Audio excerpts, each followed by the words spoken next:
জ্বরে পুড়ে যাওয়া মুখ, কাঁপতে থাকা শরীর। সন্ধ্যায় মালিক কালুকে ডেকে বলল।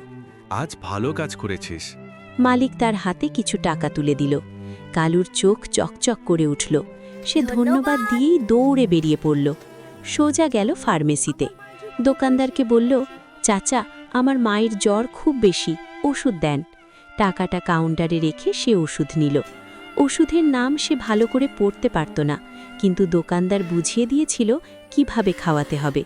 কালু দৌড়ে বাড়ি ফিরল। মা তখনও জ্বরে অচেতন।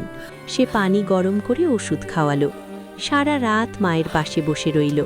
কখনো কপালে পানি দিল, কখনো হাত ধরে ডাকল, মা, আমি আছি, তুমি ঠিক হয়ে যাবে। ভোরের দিকে জ্বরটা একটু কমল।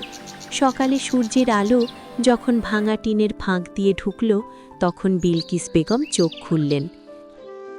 কালু, মা, তুমি ভালো আছো? তুই কি করলি রে বাবা? কালু সব খুলে বলল, হোটেলের কাজ, টাকা, ওষুধ, সব। বিলকিস বেগম ছেলেকে বুকে টেনে নিলেন। চোখ বেয়ে অশ্রু গড়িয়ে পড়ল। আমার সোনা ছেলে, তুই না থাকলে আমি কি করতাম? তিনি কালুর মাথায় বারবার চুমু খেলেন। সেই আদরের মধ্যে ছিল কৃতজ্ঞতা, ভালোবাসা আর অসীম মায়া।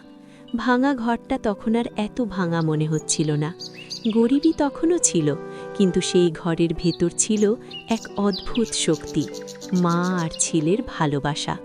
আর সেই ভালোবাসাই ছিল তাদের সবচেয়ে বড় ওষুধ। বন্ধুরা, কেমন লাগলো আমাদের এই গল্প?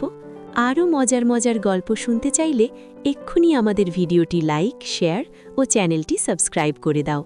দেখা হবে আরও মজার মজার জাদুকরি গল্প নিয়ে।